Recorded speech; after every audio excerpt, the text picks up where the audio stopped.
एक आदमी ने एक बहुत ही खूबसूरत लड़की से शादी की।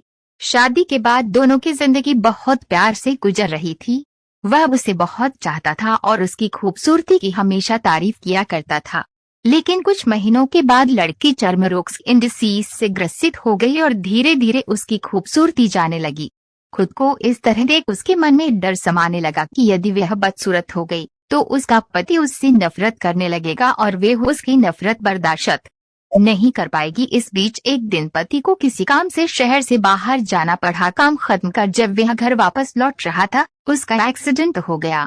एक्सीडेंट में उसने अपनी दोनों आंखें खो दी, लेकिन इसके बावजूद भी उन दोनों की जिंदगी सामान्य तरीके से आगे बढ़ती रही। समय गुजरता रहा और अपने चर्म रोग के कारण लड़की ने अपनी खूबसूरती पूरी तरह गंवा दी। वह बदसूरत हो गई, लेकिन अंधे पति को इस बारे में कुछ भी पता नहीं था, इसलिए इसका उनके खुशहाल विवाहित जीवन पर कोई प्रभाव नहीं पड़ा। वे उसे उसी तरह प्यार करता रहा।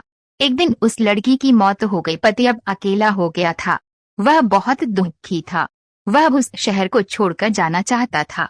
उसने अंतिम संस्कार की सारी क्रियाविधि पूर्ण की और शहर छोड़कर जाने लगा। तभी एक आदमी ने पीछे से उसे पुकारा और पास आकर कहा, अब तुम बिना सहारे के अकेले कैसे चल पाओगे? इतने साल तो तुम्हारी पत्नी तुम्हारी मदद किया करती थी। पति ने जवाब दिया, दोस्त, मैं अंधा नहीं हूँ। मैं बस अंधा होने का नाटक कर रहा था, क्योंकि यदि मेरी पत्नी को पता चल जाता कि मैं उसकी बदसूरती देख सकता हूँ तो ये उसे उसके रोग से ज्यादा दर्द देता। इसलिए मैंने इतने साल अंधे होने का दिखावा किया। वह बहुत अच्छी पत्नी थी। मैं बस उसे खुश रखना चाहता था।